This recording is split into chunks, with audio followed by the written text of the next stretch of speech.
Do you ever feel stuck, like you are living your life on autopilot? Are you ready to shift into high gear and reach the success you so richly deserve? Welcome to the Play Big Movement podcast. I am your host, Sharon Lechter, entrepreneur, business strategist, and best-selling author. Playing big is not about settling for good enough or being comfortable. It is about reaching your highest potential and achieving your greatest success. Join me in my Play Big movement as I interview top experts in business, money, and entrepreneurship, all ready to serve you and to help you play big, be number one in your field, live your legacy, and create maximum impact. Hello, everybody, and welcome to this segment of the Play Big Movement podcast with Sharon Lechter. And today I get to introduce a friend, a colleague, and somebody that I think her story is something that can give you motivation to move through any obstacle in your life. And you can see her on the screen, Barbara Majeski. Thank you so much for being with me today. Thank you, my friend. I'm excited to be here. Well, I just, to try and read your bio would take forever, but people may see you and recognize you from the Today Show and from other television appearances. You are a keynote speaker, but you also you're a champion and a warrior. You've been through a lot of things in your life, and you are a champion for others as well. So I am delighted to have you share your story with our folks, because we talk about overcoming adversities and powering through. And people look at you, you're beautiful. I told you, you kind of have the Barbie complex. People think she's perfect. And yet you've faced down a lot of things in your life and survived. And now you've still got that incredible smile on your face. So let's kind of dial back the clock a little bit and tell us a little bit about little Barbara. Yeah. So a fun family fact that you heard about at the keynote, the 10X, is that I'm a twin. So I have a twin brother, and technically I was an only child for 4 minutes. So I'm sure it was amazing. I don't have much to draw upon, but I'm sure it was glorious. And then my younger twin brothers were born, Michael and Stephen, 3 years later, which was a surprise. Actually, both sets of twins, they swore my mother was having one. So out came two, which is a surprise.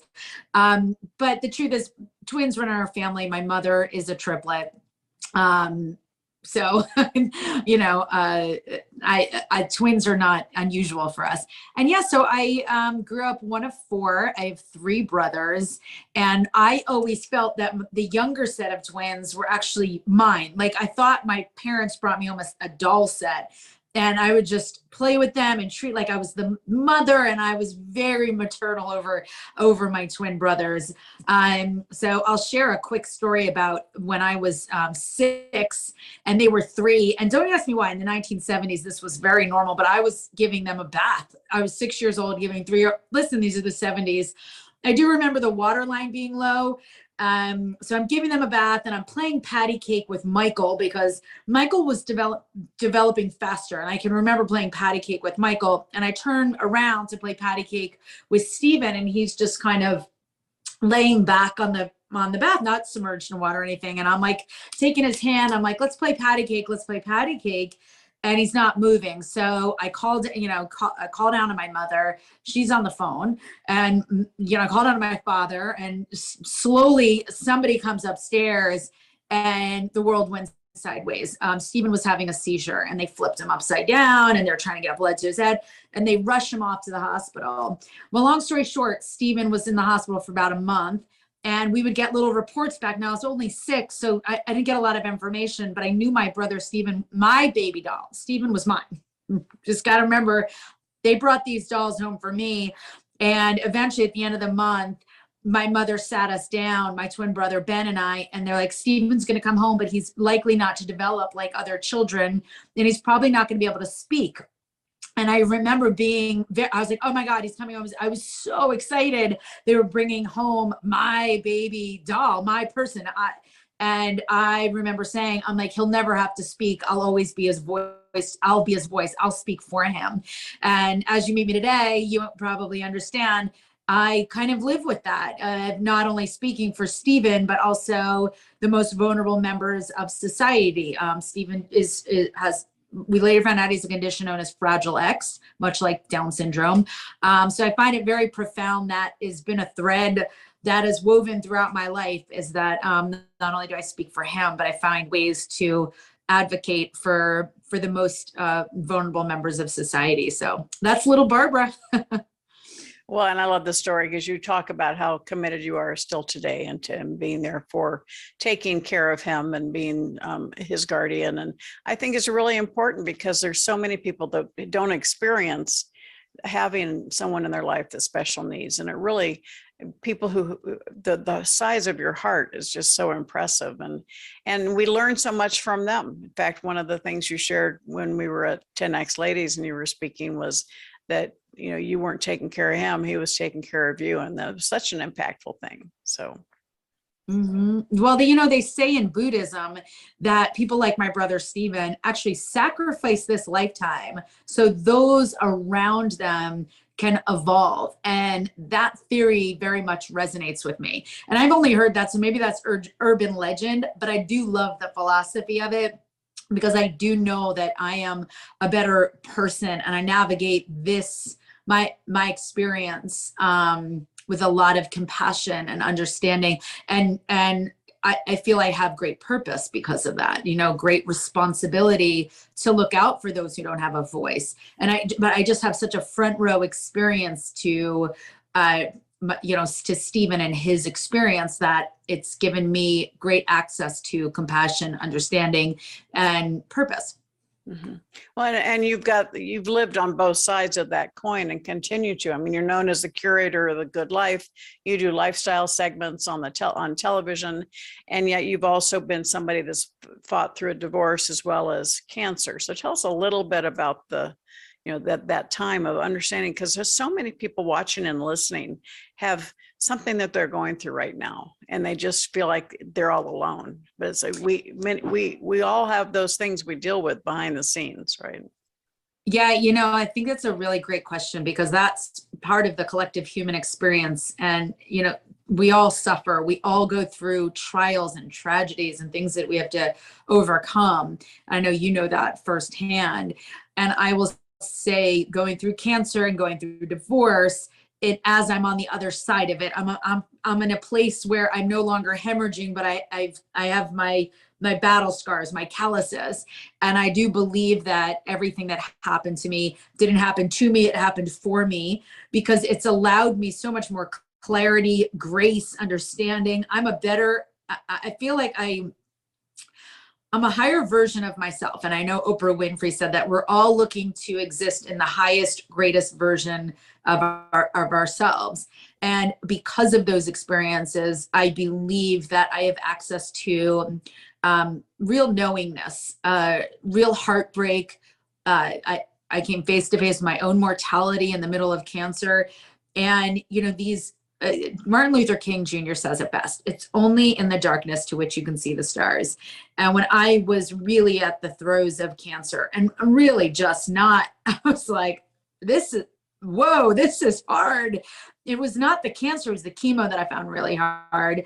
I really came to that clarity of understanding that I had been given a great gift. You know, I'd been given the gift of purpose because I was so aligned to my brother and I always wanted to take care of him. Like whenever I wanted to quit anything, I thought, well, I can't quit, because if I quit, I can't take care of Stephen. So my alignment in serving him to keep him out of an institution, to make sure I could be well, you know, have money. I mean, that's so tacky, but I needed money to take care of him, like to take care of him for a lifetime, so he wouldn't be institutionalized and the government wouldn't take over. So I had this kind of like back of my mind, like, I got to take care of him. I've got to take care of him. And it was in those treatments that I came to the realization, this whole time I thought I was taking care of him, when the real truth and clarity is Stephen was always taking care of me. Because he gave rise to the greatest gifts we can ever be given. He gave me no quit. He gave me no quit. He gave me, I can't quit. I get no back door, no other options. Figure it out. He gave me the greatest gift, the gift of purpose.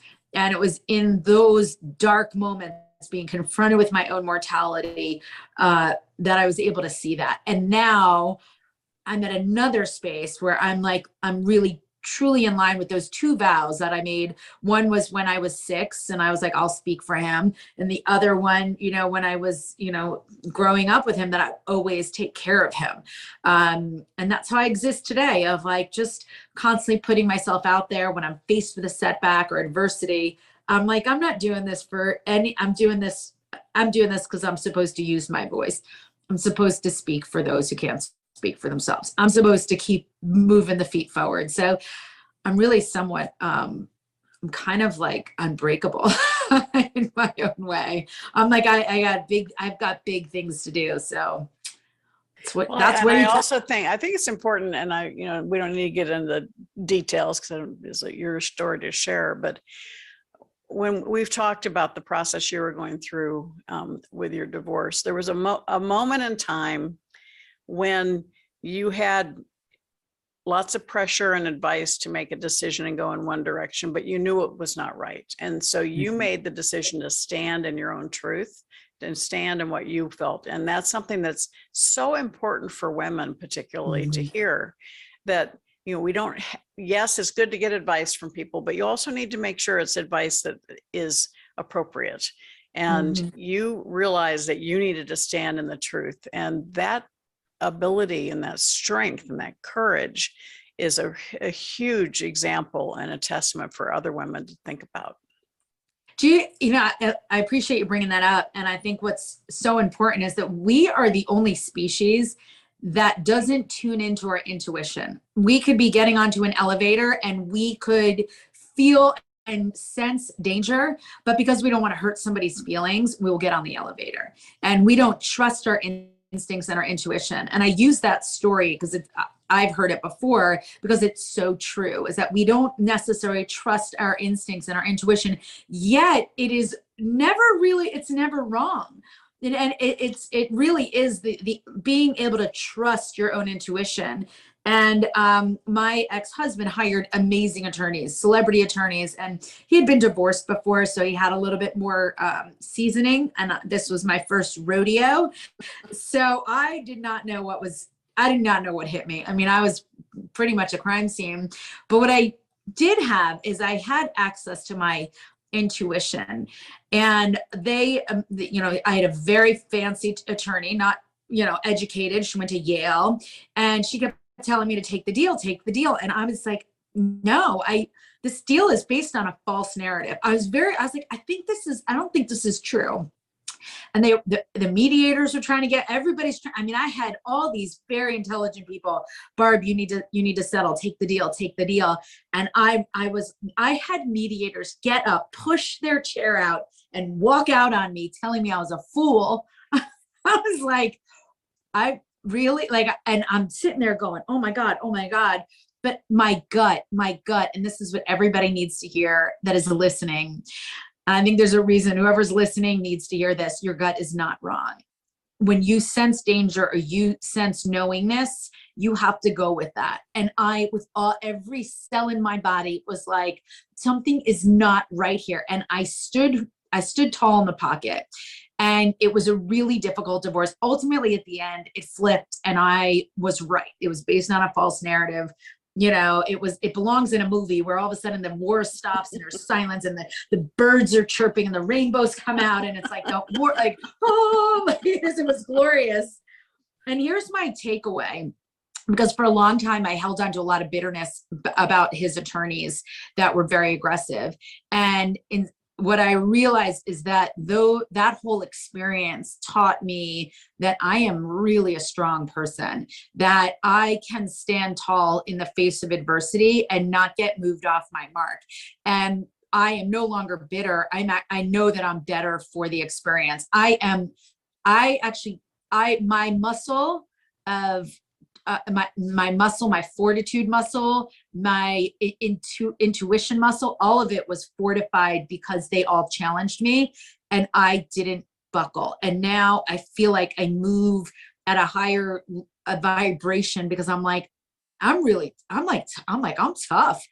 I didn't know. You don't know how strong you are until it's tested. So in that space, I'm like, I spiritually, and I think Sharon, this will land with you.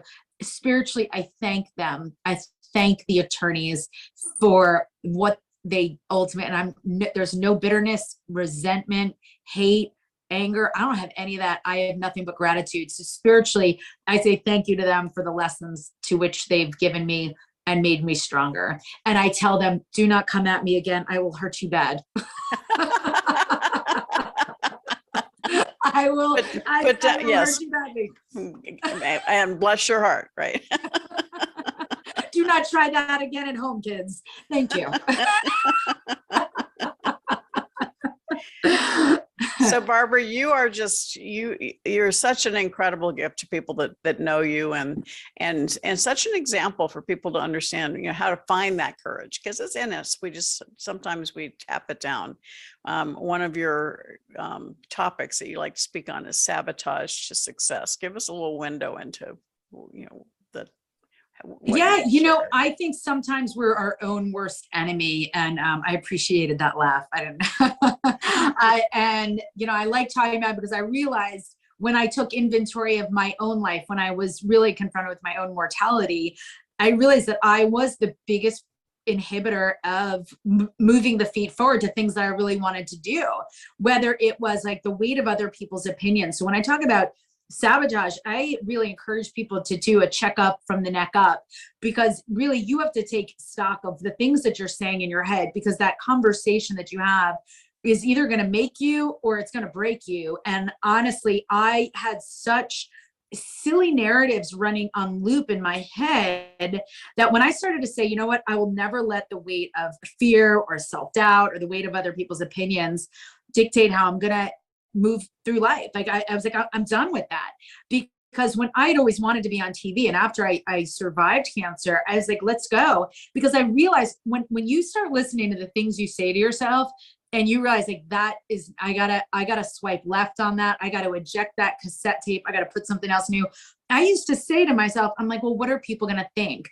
Because I had run such a successful sales organization before being, you know, transitioning to being a mom and then going what I wanted to do. TV. So what are people going to think if I'm just a local weather girl, or I have to do feet on the street and report news and fires from wherever? And then I was like, why do I care what other people are thinking? Like, I just put so much weight on what are people going to think if I'm just all of a sudden running coffee for a 25-year-old producer and I'm in my 40s. When you start hearing yourself say that, you're like, that's the dumbest thing you can say. You know, Dr. Seuss says people that mind don't matter and people that matter don't mind. And that kind of became like my new loop of like, I don't care, because people that care about me are like, how cool is that she's just trying something that she has zero, Sharon, zero experience in. And I'm like, I'm going on TV and they're going to judge. I just learned everyone's going to judge you. You might as well give them something to judge you about. And you can really sabotage yourself with silly narratives, just like, oh, what are other people going to think? Or telling yourself you're not good enough, you're not smart enough. And learning how to swipe left on that and be like, who am I to say those things? I've never even tried this and that. And I'm in a new space. And I do like to help others. I do say, don't wait till you're confronted with your own mortality before you take stock of all this. And, you know, I feel like I would rather fail trying than ever fail to try. Like I no longer was allowed to say, I can't be good at it until I try.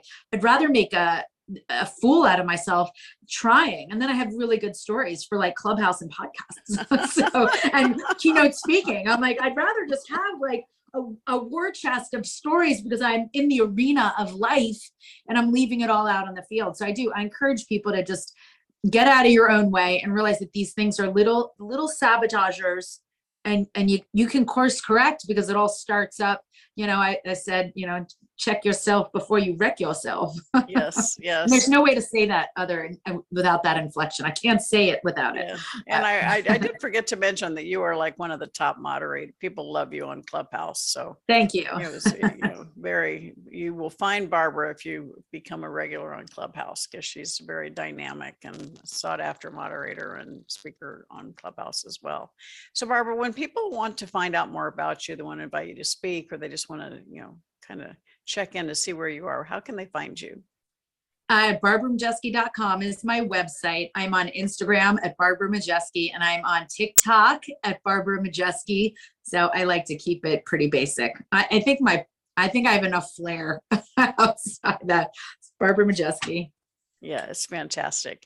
And so I recommend all of you follow Barbara and reach out to her and know that, we want you to listen to what she says. I love it. Check up from the neck up.